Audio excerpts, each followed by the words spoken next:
రాష్ట్రాన్ని అయితేనే నాయకులుగా గెలిచారు కదా. ఈరోజు అసెంబ్లీలో ఉన్నప్పుడు మీరు ఏం మాట్లాడుతున్నారు? అంగన్వాడీ వర్కర్ల గురించి అయితేనేమి, హెల్పర్ల గురించి అయితేనేమి ప్రశ్నిస్తున్నాం. మీరు మాట మేము 42 రోజులు సమ్మె చేశామండి. సమ్మె చేసినప్పుడు మహిళలని కొద్దిగా ఇంతకుముందు గత ప్రభుత్వంలో ఉన్న వాళ్ళు గుర్తించలేకపోయారు. మీరు ఆ సమయంలో మాకు వచ్చి మద్దతు ఇచ్చి అయ్యో అని చెప్పి అప్పుడున్న ప్రభుత్వాన్ని నిందించారు. ఇప్పుడు మీరేం చేస్తున్నారని మేము ప్రశ్నిస్తున్నాం. ఒక్కటే అడుగుతున్నామండి, 11,500 జీతం మాకు ఏ రకంగా సరిపోతుంది? ఇప్పుడున్న ధరలు విపరీతంగా పెరిగిపోయాయి. మా పిల్లల్ని చూసుకోవాలా, కుటుంబాన్ని పోషించాలా? అద్దెలకంటారా 6 నెలలకు ఒకసారి, సంవత్సరానికి ఒకసారి అధికారులు మాకు బిల్లులు చేస్తున్నారండి. కూరగాయల బిల్లులు అయితేనేమి, హౌస్ రెంట్స్ అయితేనేమి ఏమీ నెల మాకు రావటం లేదు. అప్పుడు కేవలం 11,500 జీతంలో ఒక అంగన్వాడీ కార్యకర్త ఏ రకంగా ఆమె అద్దె భవనాన్ని నడుపుతూ అటు కూరగాయలు తెచ్చేసి సక్రమంగా ప్రీస్కూల్ని నడుపుతూ అక్కడ గ్రామీణ ప్రాంతాల్లో, పట్టణ ప్రాంతాల్లో ఉన్నటువంటి అంగన్వాడీ కార్యకర్తలు అక్కడున్న లబ్ధిదారులు అందరికీ సానుకూలంగా పనిచేస్తున్నప్పుడు ఎందుకు గుర్తించడం లేదని ప్రశ్నిస్తున్నాం మోడీ గారిని. ఇటు ముఖ్యమంత్రి గారు, గౌరవమైన ముఖ్యమంత్రి గారిని కూడా ప్రశ్నిస్తున్నాం. చూడండి, ఒక్కటే ప్రశ్నిస్తున్నాం. 42 రోజుల సమ్మెలో ఎంతో మంది ప్రాణాలు పోయినాయి మా వాళ్ళవి. ఆ ప్రాణ త్యాగాలు పోయిన వాళ్ళందరినీ ఇంటిగా మళ్ళీ మేము ఈరోజు ఇక్కడ ధర్నా చేస్తూ మేము మళ్ళీ భవిష్యత్తులో ఇంకా మేము మళ్ళీ 42 రోజుల సమ్మె ఏ రకంగా చేశామో పెంచలేని సమక్షంలో కబడ్దార్ ఒక్కటే హెచ్చరిస్తున్నాం. అంగన్వాడీ కార్యకర్తలు, హెల్పర్లు మేము మళ్ళీ సమ్మెలో దిగుతామని హెచ్చరిస్తున్నాం. ఇంకా ఎంతమంది ప్రాణాలైనా పోతాయి మావి. మీరు ఈ రకంగా మమ్మల్ని హింసిస్తున్నారు.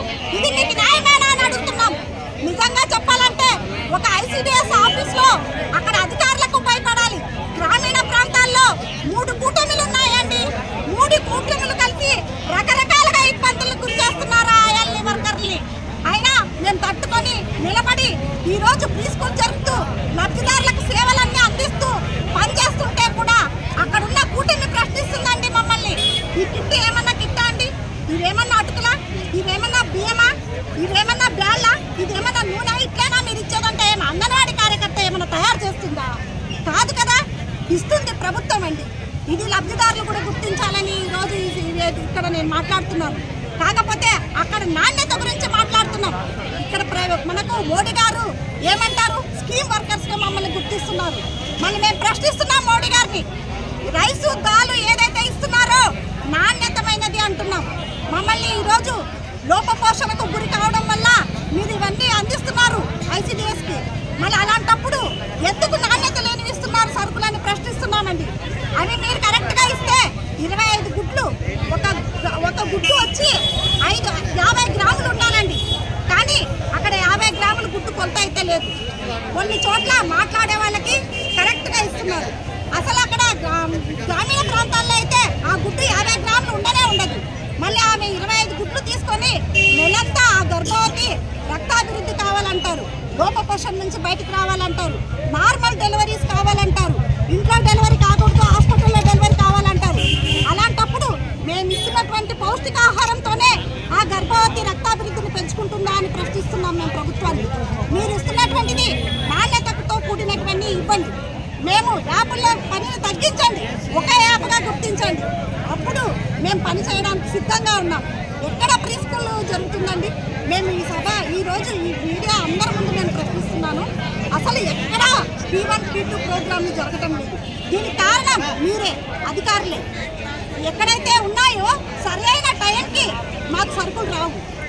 ఇప్పుడు ఒక ఐసిడిఎస్ పరిధిలో 5 ఉంటాయండి.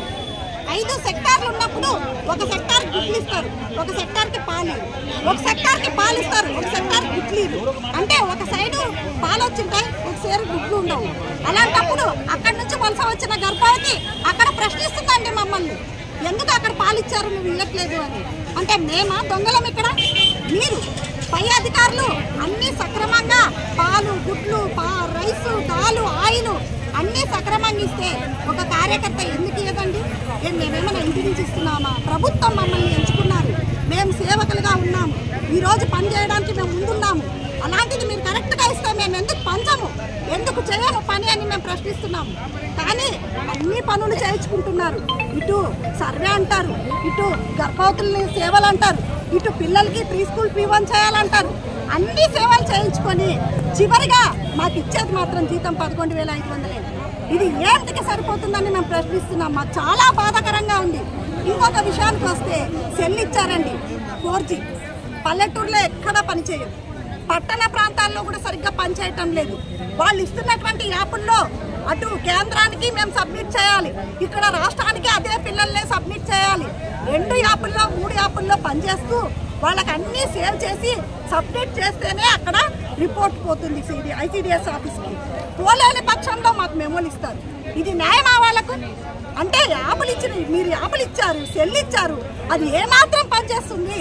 అక్కడ నెట్వర్క్ ఉందా లేదా, కార్యకర్త ఎంత ఇబ్బందులకు గురవుతా ఉంది అనేది మీరు ఏమైనా ఆలోచిస్తున్నారా? అధికారులు కానీ ఇటు నాయకులు కానీ ఎవ్వరూ ఆలోచించటం లేదు ఈ విషయంలో. అలాగే సాఫ్ట్వేర్ పనిచేయటం లేదు, ఎక్కడ సాఫ్ట్వేర్ పనిచేయటం లేదు. సాఫ్ట్వేర్ పనిచేయలేకపోతే ఇటు ఇంట్లో మా పిల్లల్ని చూసుకోవాలి, కుటుంబాన్ని చూసుకోవాలి, మళ్ళీ ఇక్కడ పనిచేయాలి. రాత్రులు నిద్రలు కూడా మేము 12 గంటలప్పుడు మిద్దెల మీద ఉండి పనిచేస్తామండి. ఇది గుర్తిస్తున్నారా? కేంద్రంలో ఉన్నటువంటి మోడీ గారైతేనేమి, గౌరవనీయులైన ముఖ్యమంత్రి గారైతేనేమి, ఇప్పుడున్నటువంటి ఇక్కడ డిప్యూటీ సీఎం అయితేనేమి, ఎవరైనా కానీ గుర్తిస్తున్నారా మా బాధల్ని? ఇది గుర్తించాలి. ఖచ్చితంగా మాకు జీతాలను పెంపు చేయాలి. మేము ఏం అడుగుతున్నాం? కొంచెమ్మ కోరికలు అడగటం లేదు, కేవలం 25,000 రూపాయలు జీతాన్ని అడుగుతున్నాం. ప్రభుత్వ ఉద్యోగులుగా గుర్తించాలని అడుగుతున్నాం. రిటైర్మెంట్ బెనిఫిట్స్ ఇవ్వాలని అడుగుతున్నాం. ఇవన్నీ న్యాయమైన కోరికలే. మీరు ఎందుకు చేయలేకపోతున్నారు? చేయలేని పక్షంలో రాబోయే రోజుల్లో